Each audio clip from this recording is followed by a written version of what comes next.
First question on the front here on your left. Hi, Coach. Ari Aguiar from ESPN Brazil. I want to talk with you about Jason Tatum. Jason already scored 50 points in a playoff game, and he's capable of doing that at any time. In the first game, Porzingis said what he did only because of Jason Tatum. Holiday said the same thing in game 2. My question is, do you think that we are watching the best version of Jason Tatum in these finals? Yeah, I think it's pretty close. I think because of the type of player that he is, it's always going to look different because of his versatility. And you live in America or Brazil? I live in Brazil. Well, that's probably why you asked that question and none of the American ones did, because they look at the lens differently of basketball. And so in America, nothing's ever good enough, and it's always about what can you do for me right now. And it's not always the case in this situation. So yes, I think we are, and I think he's only going to get better. And he makes greatness look easy because of his ability to impact the game in many different ways. And he's just going to continue to get better and better and better. And it's an honor to coach him. Standing on your right, Tim. A couple things, Joe. You like that one? I did like that one a lot. Yeah, I smiled. I look at the game, I think, in a decent way. Yeah. You guys just put out a very long release about Kristaps, who has this issue with his left leg. He also looked like he tweaked his right leg. I saw him walking in before. I know he's listed as day-to-day. Yeah. Sort of what is the procedure for the next 24 hours? He's just getting treatment, and you'll see where he's at as of tomorrow? Yeah, I mean, he's doing anything and everything he can to be ready for the game tomorrow. It's a serious injury, and at the end of the day, our team and the medical team is not going to put him in any bad situations. And so we've taken a decision to play out of his hands because the importance of him. And so he's going to do everything he can to play, and then we're going to leave it up to our medical team. And that's really it. And separately, Jaylen has talked a lot this year about the pride he's put into playing at the defensive end and taking on big challenges throughout the season. He's obviously guarded a lot of the elite guys. He spent a lot of time on Luka in this series. His teammates have talked about the way he's approached that. Years really grow at that end of the court, and how important is it for you guys to have him covering and picking up Luka 90 feet from the basket, trying to wear his energy out, and then still being able to give you a lot at the other end? Yeah, listen, I think the growth of him as a player has been like not being defined by one thing. And, when you have your superstar players know what it takes to win, and they're willing to take that on. So sometimes it's scoring, sometimes it's defense, sometimes it's rebounding, sometimes it's passing, sometimes it's executing. And I think one of the major growths of Jaylen's game is he'll do whatever it takes to win. And that could change each game, that could change each series, and he's doing that. Hi. Hi, Coach. A two-part question. Sunday's Father's Day. What would your dad say to you 2 games away from winning a championship as the head coach? 1, and then 2, talk a little bit about how your faith has guided you throughout these past couple of years and how you lean on it to coach. What he would say? He would say focus on the details, focus on the fundamentals. The closer you are to winning, the easier it is to become distracted by things that you can't control and things that don't matter. And here are the things that matter, and you got to fight like hell to accomplish those things with simplicity, with discipline, and mental toughness. Everything he talked about was about your mindset and about your mental toughness, and that's what separates you. And thank you for asking the second question. I think it's the most important thing. I think the ability to handle the ebbs and flows, the humility to understand that there's a plan that's much bigger than just who you are individually, and having an impact on other people, and then using the gifts that God has given you to try to impact those people. So it's my anchor, and it's been the most important thing, and I've enjoyed just the challenge of having to stick with that, and even when it's difficult at times. Standing on your left, Tim. Joe, Kyrie obviously hasn't scored with the efficiency that we're used to seeing from him. When you look at the job that you guys have done defensively against him, how do you evaluate that? I think he's missed some easy shots. I think, I expect him obviously to be even more aggressive and to fight to get those shots. The most important thing is just being detailed in your individual defense. It's not about shutting him down. It's about just making it difficult for him because of his ability to impact plays. And so we just have to fight for that. He's gotten some good looks. I think we have to guard him better. I think, he's definitely going to be more aggressive. We got to be better in our individual defense. We got to be better in our team defense. We got to be better in our details. Left side on the aisle, fifth. Joe over here. I was curious about, when you watch players from afar and then you actually get them in your midst. So what have you learned and enjoyed the most about Jrue Holiday that you saw from afar, and now that you have him with you, like what have you found out even more about him? I'd say the biggest thing is like when you get someone and you realize that everything everybody says about him is true. That's probably one of the ultimate compliments that you can get, is like your character is what it is. It's what you say that it is. It's what other people say that it is. It's people that have noticed things. So I'd say that, like, everything everyone said about him when we first got him, it's been even better. And just the type of person that he is, his humility, his competitive nature, the way he treats his family, the way he treats his teammates, how hard he plays, and just his willingness to do everything.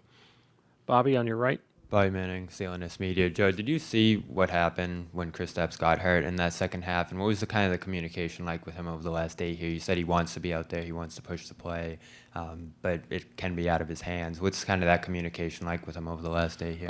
Yeah, I didn't see it, and it is out of his hands. Yeah, it's his job to fight like hell to put himself in the best possible position to feel as good as he can, but we're not going to let him compromise himself, and so that's really been it. It's just to say, hey, like, we need you. Do everything you can, but at the end of the day, we got your back, and we're going to make sure we put you in the best position possible. How likely is it that he'll go tomorrow? I have no idea. Sirat on the left side, and then Gary, last two.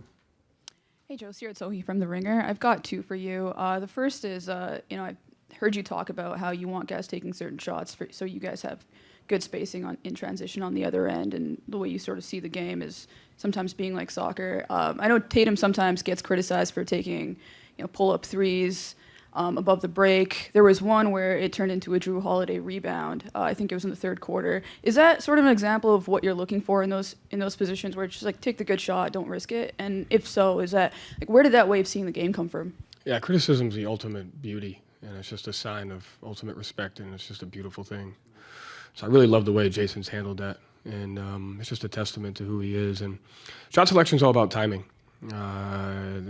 It just depends on the time and score, depends on the spacing, depends on the type of shot the type of play we ran to get the shot that we want. So nobody knows what's a good shot and what's not, except the people in our locker room, because those are the ones that we talk about every single day, and we know how important shot selection is. And I think the greatest strength of our team is they fight to take the right shot every single time down the floor, and they know what a right shot is, and they know the importance of how the shot will impact your defense and will impact your offense. And so on that particular shot, that was a good shot because we were in offensive rebounding position. The floor was balanced. We had the matchup that we wanted, and it allowed us to do both, to offensive rebound and to get back in transition. Mm-hmm. And I think you just try to learn. You try to look at different lenses. I think everybody tries to look at the game the same way. So the more you can look at it from a completely different spectrum, it allows you to build connections. It allows you to really focus on the things where games are really won and lost, and not on the stuff that's easy to notice. I think everyone notices the easy things. It's can you fight to notice the things that other people aren't, because that's where winning and losing is in that space. And the other thing is Sam Hauser said that he noticed that you kind of like you've cited, I think, killer whales and how they handle their prey, and you've also said that orcas are your favorite animal. I'm wondering if you could elaborate on how that. You just try to use different things to keep the guys engaged. It's a long year. If you keep talking to them about game plans, it can get stagnant, and so you just try to build connections. You just figure out what's one thing that can just grab the guy's attention for an extra 10 seconds, something outside of basketball that you think can just hammer home a point. And at the end of the day, that's the most important thing, is just making sure you get through to your guys so they listen. Gary, last question in the middle. Joe, Gary Walsh, Boston Globe. What kind of bond have you established with Jrue? You guys are more like peers, close to the same age, and the sharing of faith. What have you learned from him this year, and what did you not? You had any relationship with all before he got here, and what have you how have you bonded with him? Yeah, I try to be like peers with all of our guys, just because the age gap is relatively there, so I try to have a peer-like relationship with all of them. And then with each guy, it's different, because you can break down different barriers. Who's married, who has kids, whose faith is important. Sometimes it's not for people, so you connect differently. I've always had an interesting relationship with Jrue because we share the same app, Hallow app, and before I met him, he was actually on there, and so I would listen to his prayers. I would listen to I got to know his heart, and then I coached him in the All-Star game, and so I always had this spiritual connection that we would end up in the same area at some point. So I kind of felt like I knew him before I knew him, just because of the way he prays and how he I knew his heart. So. And then our relationship now is sometimes we talk to each other, sometimes we don't. Sometimes we just give a head nod. Sometimes, I see his wife, I give him a hug. He sees my wife, give him a hug, and, that's it. Thank you, Coach. Hey, I got a question. Who do you think had the hardest adjustment to the media and the criticism? Because, like, the lens with which Brazilian soccer players are looked at is very similar to how American athletes are looked at by their media, right? And you look at where Neymar has been over his time and, like, taking on the number 10 and the number 9. Like, who do you think has dealt with the most, and how do you think that they've handled it? Because I feel like playing for the Celtics and representing the country of Brazil for its national soccer team, and then now you see Enric coming up, and, like, he's going to face that soon. So, like, how do you think that's handled in your country? You're talking about football, okay? I just want to see if I got you right. I think Neymar has handled the most pressure lately, but because we had a lack of idols most recently.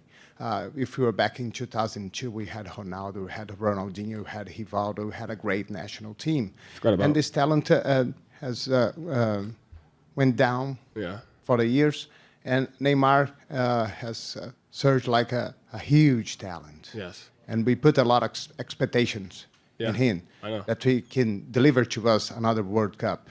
Yeah. So I don't think it's pretty fair to him what we did. I agree. I would say the same thing for Tatum. Yeah. It's like, also, like, he's probably the first number 10 to take on the weight of Brazil since the social media era. Like, right? Like, that was like who before Neymar was involved in that social media area, and it's like he's so good, everything you do can be taken for granted. Like, when he won the gold medal by making the game-winning penalty kick, you would have thought that would have solidified it, but it hasn't, right? So, like, I think that's you ask an interesting question, because I think the guys that we're around share in that same burden of having to handle the responsibility that they have to move it forward for what they do, and it's an ultimate gift. But I agree that it's probably Neymar, right? Yeah. Most recently, yes. Yeah. And I have a particular opinion about, but I have to see the general thing about it, about Neymar. Yeah. Because I don't agree of a lot of his actions outside the field. I don't know him. All I know is the soccer player. Yeah. So if we just focus in the soccer player, and I don't think that's fair. Don't get me into the coaches. I mean. Yeah. Don't get me into the football coaches, right? I mean, that's like an impossible job. It's a lot of pressure. Yeah. It's a huge country. We love football. We love soccer, and it's our sport. We were always good at.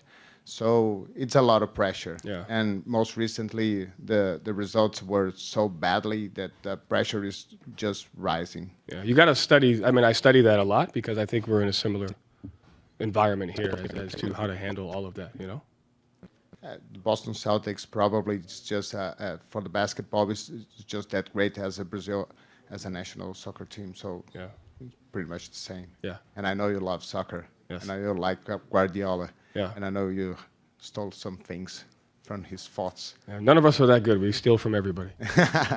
Thank you, Coach.